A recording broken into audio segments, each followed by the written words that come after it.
Pilipinas, napakaraming festivals, napakakulay ng kultura. Inas ko si Google kung ilang festivals nga ba ang meron sa ating bansa at mukhang mas marami pa nga ito sa inaasahan ko. Sa sobrang dami nito, obvious naman kung bakit sobrang garbo kung i-celebrate ito ng mga Pinoy.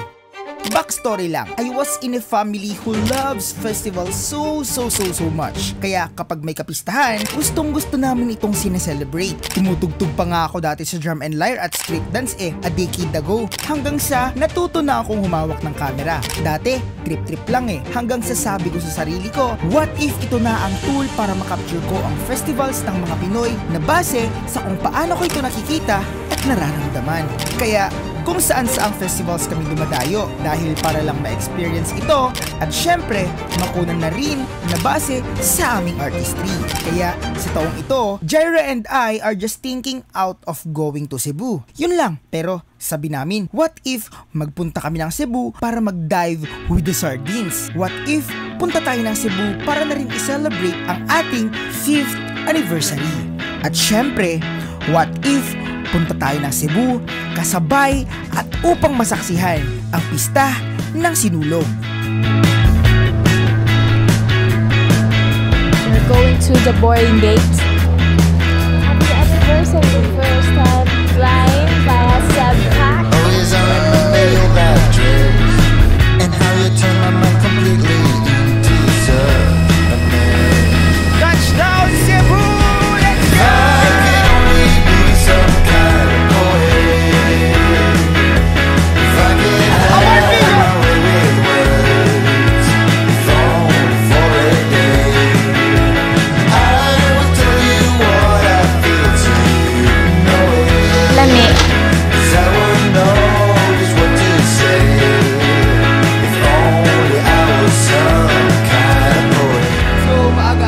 Bukas.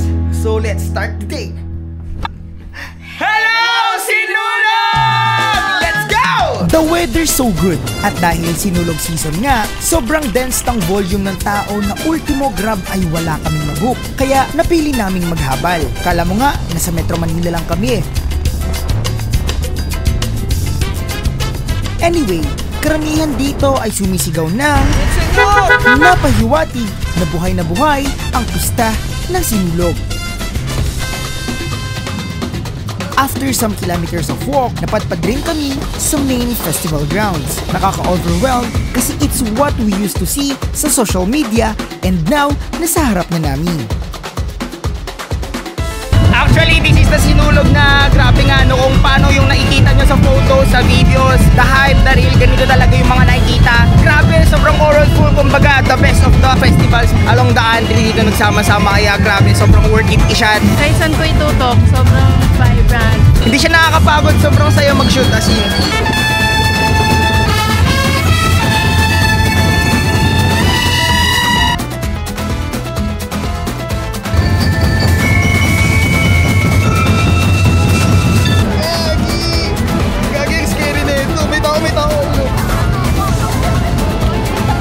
Good thing dito guys, nagpapaalam ako para pumasok sa shot. Then pumabayag yung choreographer nila. Okay, gagawin natin to, gagawin natin.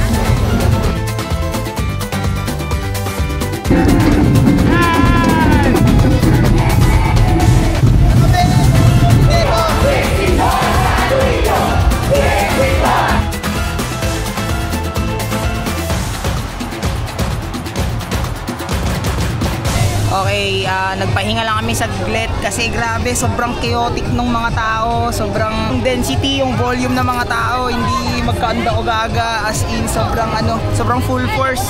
Naligaw pa nga si Jaire.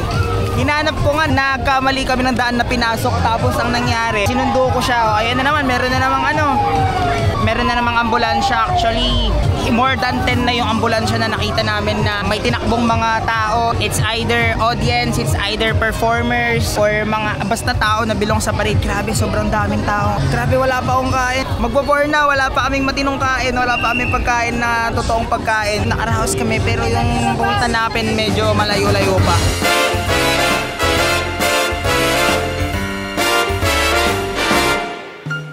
Thank you, sir. Thank you. Lodi talaga to si Boss Joe. Grabe naman. Pansin namin, lahat may tugtugan, lahat nagpa-party, people are sobrang mahal na mahal nila yung kultura nila na even those households, may karaoke sa daan. May mga sayawan, may mga kantahan. So grabe yung paghag ng mga tao sa culture ng Sinulog. Hindi siya nilalangaw, kumbaga bawat street, actually bawat bahay talaga may pakulo tungkol sa Sinulog. Kahit nasa bakasyon ngayon, work muna tayo kahit konti. Pasingit na concert and party shoot dito sa Cebu.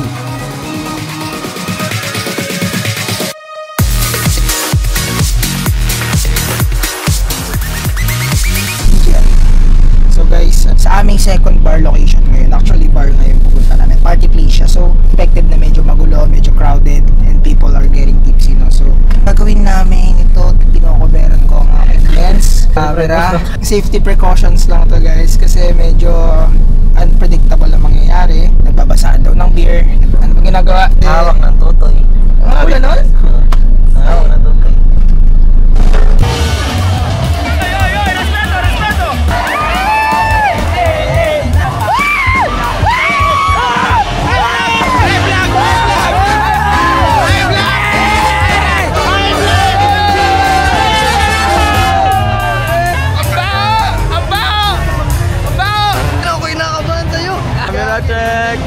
Grabe, pula pa talaga, oh!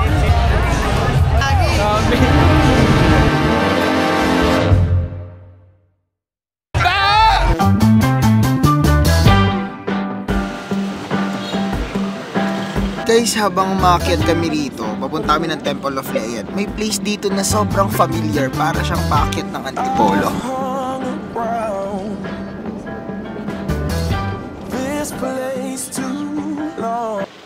Sir, pwede mag-drone dito? Okay, thank you. The last time na nandito ako sa Temple of Leia, that was 2018. So, technically, that was 6 years ago. Actually, wala akong drone before. So, gusto ko lang makita kung ano yung itsura ng Temple of Leia from above.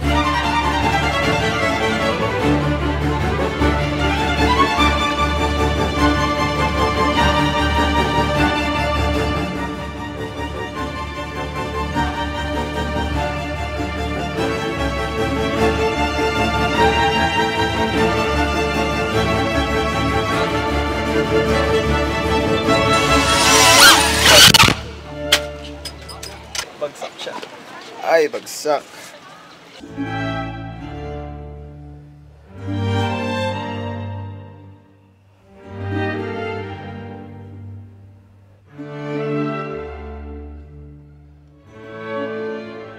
So guys, actually owning an FPV drone is not on my list. Kasi for me, studying FPV drones kasi parang it's a new learning curve, no? You're investing time, not just time, you're investing on some cameras, equipment, and rigging or building knowledge, ganyan. So it's not on my list, pero good thing na when I have this DJI Avata 2, no? Parang sobrang napadali yung buhay ko. Like, I don't have to think na kung ano yung mga gagamitin ko, kung ano yung mga aaralin ko. So it's like getting out of the bag, like ready na siya to fly. And ayun, enjoy na enjoy ako kasi may bago akong skill set using the Avata drone. Also spices up our adventure videos. Kaya Avata 2 is my favorite.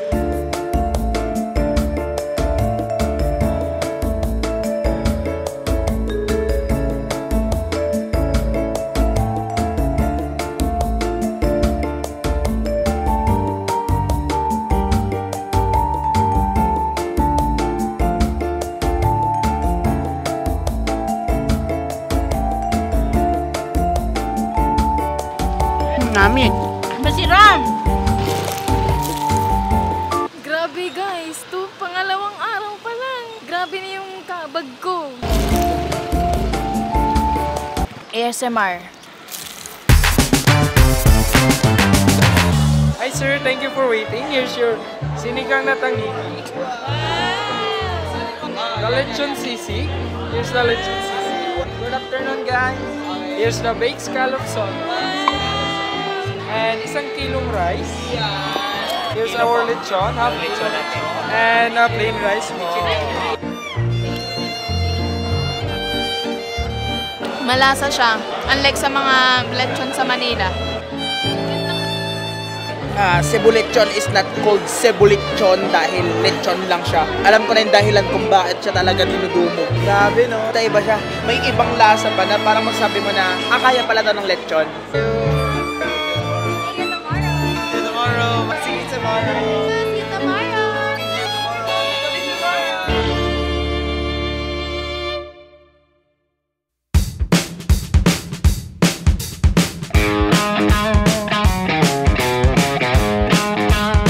Kuya, vlogger ka kuya? Kuya, vlogger ka ba? Ano channel mo kuya? So, heading tayo guys sa day 3. We want something adventurous, no? So, fun fact lang, we've been diving for almost 10 months. So, nag-start kami mag-dive. It was March 2024. So, anong nangyari? May video kami kay Insta360, Ace Pro. Required kami, nagawa ng content yon. And doon yung reason kung bakit kami nagkaroon ng interest sa free diving. And now, first time namin na mag-dive outside Batangas kami kasi lahat na lang Batangas kami all the time. So, let's go! It's one of our bucket list na makapag-dive dito. Para na rin kaming lokal dito dahil sa welcoming at mababait na business owners at establishments. You can meet bunch of nationalities dito sa Mualbual, Cebu. So, ano pang hinihintay natin? Let's see the underworld.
Salamat din ha.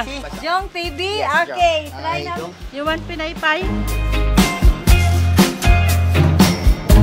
I stand by you when you're falling.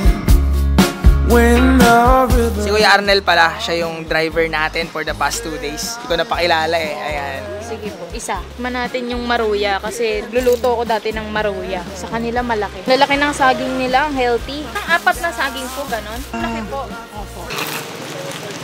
Narinig niyo yun? Ang crunchy. Nakapasok. Alam mo yung food dito, yung way ng lifestyle. Parang kung traveler ka, dapat I suggest na hindi ka pa socially. Basta parang kaya mong kainin lahat, kaya mong ma-experience lahat, parang ganun. Hindi ka parang yung, oo, hindi ka maarte. Kunwari, hindi picky eater tong kasama ko ah. O hindi, ikaw yung picky eater. That sums up our 3 days trip dito sa Cebu. Actually, 4 days nga yan eh. Pero ginawa na lang naming pahinga yung last day. Ito yung trip namin na everything went into plan. Kaya pala ganito na lang kung idaos ng mga Pilipino ang sinulog. Hindi lang ito basta-basta, kundi parte na ng kultura at relihiyon. Ang swerte ng Pilipinas, napakayaman natin sa kultura, kalikasan, musika, sining at magagandang tanawin. Kaya nararapat lamang itong makita at maranasan ng nakararami. Kaya Cebu, ang sarap mong balik-balikan.